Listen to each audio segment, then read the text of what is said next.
siya kisunong tahi. Ang yang ato kiyong kami to palian lagi. Kontung putri kisunong tahi. Nung tahi Jesus kisunong tahi. Ang sumpan Jesus no kiki.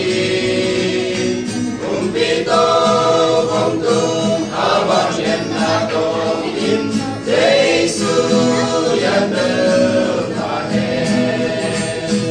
Kamu nak kembel masuk ihong sok siam zo. Jesus yang maafin kalam zo.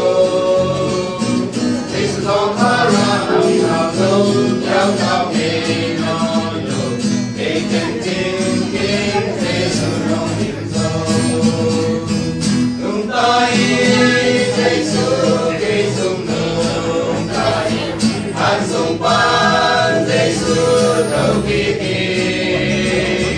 Kumbito kongdung abang yan nato in Jesus yan tertahan. Kamu nak kembel masuk ihong sok siam zo.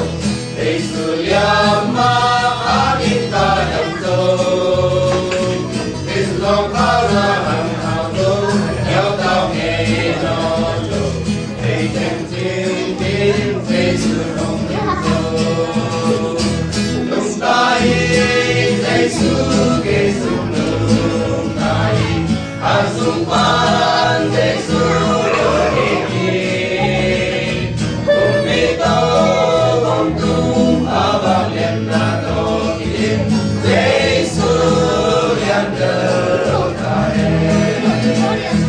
Nung tayo Jesus kisung nung tayo. Ang sumpan Jesus no kikin. Kumpito kongtung abang yan nato in Jesus